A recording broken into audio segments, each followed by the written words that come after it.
Anyway, my name is Willie Johnson, and I am so delighted to be here, to be part of this TDD team. A little bit about me. I hail from a place called Yuma, Arizona. I spent 23 years in the Army trying to be all the best that I can be, and still trying. After that 23 years in the Army, I spent 25 years in the corporate world. And I got tired of that, so I said, well, what am I going to do for the next 25 years? And so that is do my own thing.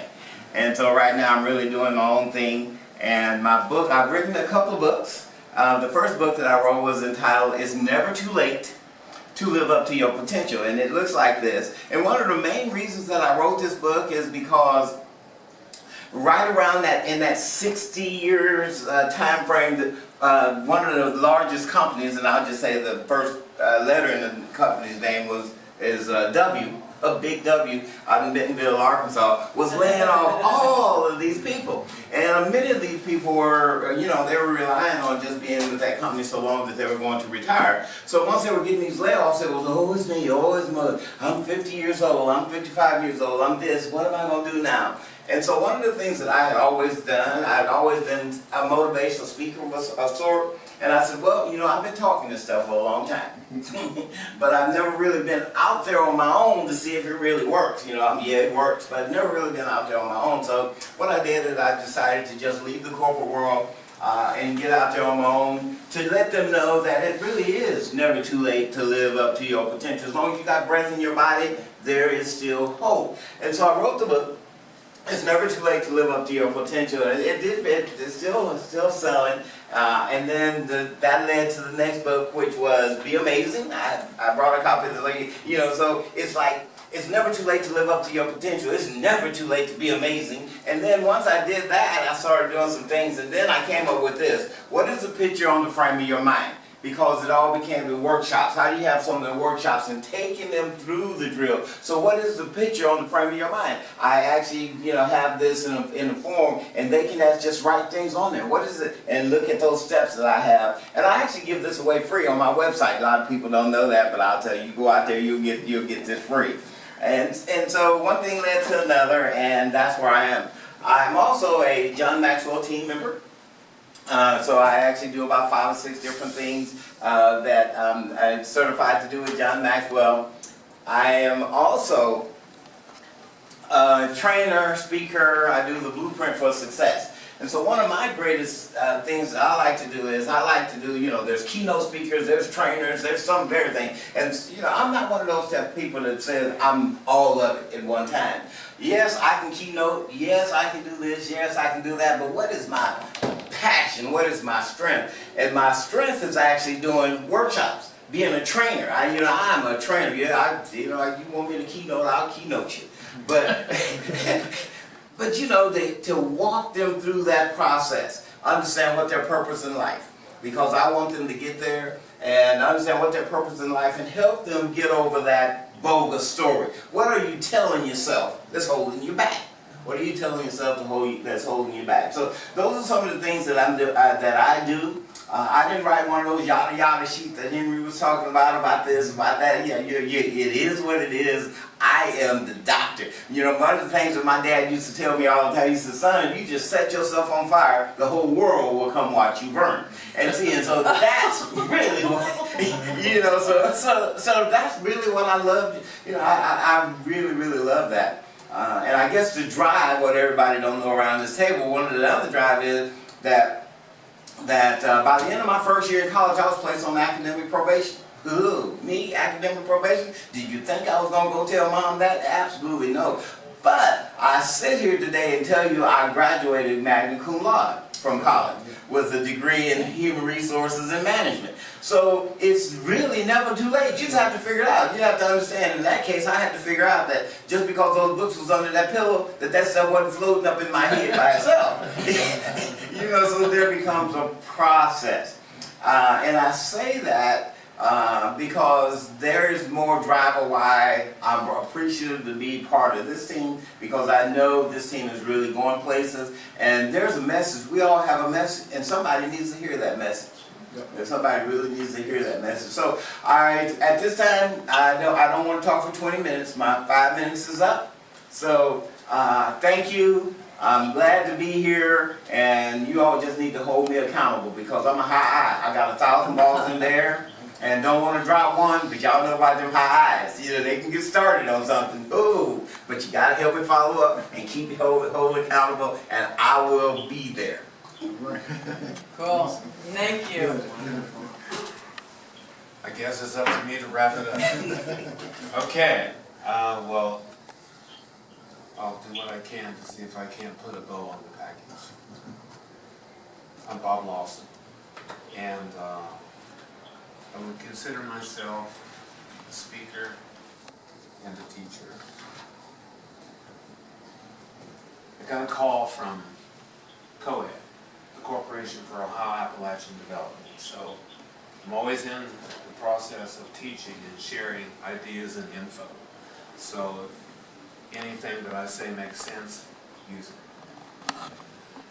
So the lady gets on the phone and she says, we have a conference coming up and we need a 45-minute luncheon keynote. What would you recommend? And I said, I would recommend a program that I have that's called Destined for Greatness. Because I have 7 principles that I can share with individuals. She said, what are those 7 principles? I said, motivation, action, commitment, change, enthusiasm, attitude, and determination. She says, wow, those are powerful words. I said, I know. She says, well, that sounds really good. And then she said, following that, we have a 1.5-hour breakout session, which we call the plenary session. And I'd like to know what you would do for that. You're up against another speaker from Washington, D.C., and he's one of our top dogs because he's going to come in and talk about all the different initiatives that pertain to what it is that we do as an organization. There's still going to be, maybe 250 people who are at this conference, and you still probably wind up with a goodly number of people in the workshop. I said, that's wonderful. Here's what I would do. In the first 45-minute session, what I will do is lay out the principles. In the hour-and-a-half session, I will follow that up by unpacking the principles and talking with you specifically about how you put those into operation. At that point, she stops and she says, you do this for a living, though. And I said, yes, ma'am, I do. And she said, well, we would like to have you to do that. So what I have here that I'm going to share with each of you that kind of explains a little bit about who I am and also you is I have a little icebreaker. We're not going to go through it. I'm just going to share it with you. Unfortunately, since you're leaders, you don't get to win a prize today. Because we don't have time. I was looking forward to it. I know you were. Well, a prize. But if you ever want to do this,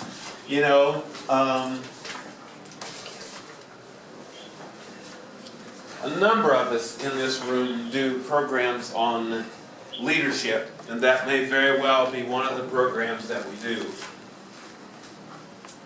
for our conference or boot camp. So if you look at what you're looking at, where it says leadership, find someone who has. And what I do, is I have the first individual. It's kind of really fun because we go around, and everybody's up, and they're just moving, and they're trying to find someone who can initial one of those squares. And when they initial that square, always make certain that people understand that 4-corner bingo doesn't count. All right, you can't cheat. It's got to be diagonal, it's got to be vertical, it's got to be horizontal. And when you get yours in, and everyone is signed, then you yell bingo, and then you win a book. Cool. All right? So you can see all those different things, and most of you have done practically everything that's on here. Either taught a class or chaired a committee, participated in a group, sung a solo. Bingo. And we saw Linda do that just a few moments ago. All right. Then, Then it was Ella. that was Ellen. I'm We all sorry. look alike. I was like- Yeah. I could tell by the look at my Linda's face. Ella was singing. All right, it's true. Then what we do is we flip this over and I turn it into a teaching tool. Cool. All right. So as we break into leadership and we start talking about leadership, a couple of people here have already mentioned. I think Chad in particular mentioned that I do what I can to influence people, the behavior of another person. He considers me an influencer. So and that's what I try to do. So I explain to people, you know, that the B in bingo is the fact that in order for us to be successful in life, we have to believe 100, not 99.9, but we have to believe 100% in the talent, skills, and abilities which we've been endowed. And believe in others too. Then I go to the I. Because all of us have to understand that leadership is the power to influence behavior. That's what it is. The N is, we're talking about where it is that we want to go.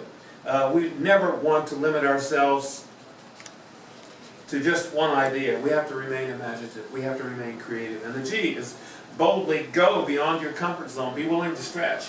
You all stretched today. You're here. And then the O, of course, is learn to recognize opportunities when they occur in your life. And I can guarantee you that this is a phenomenal opportunity Yeah. that we have right here before us. It is. Now I got to tell you that I recognize the fact that this is an incredible opportunity. And I also recognize the fact that to recognize the fact is also a gift.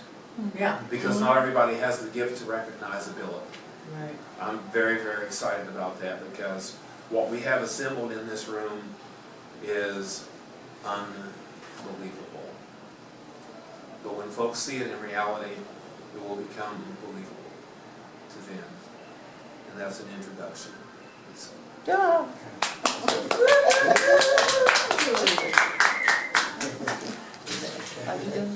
Willie, we are down to the DISC personality presentation. Well,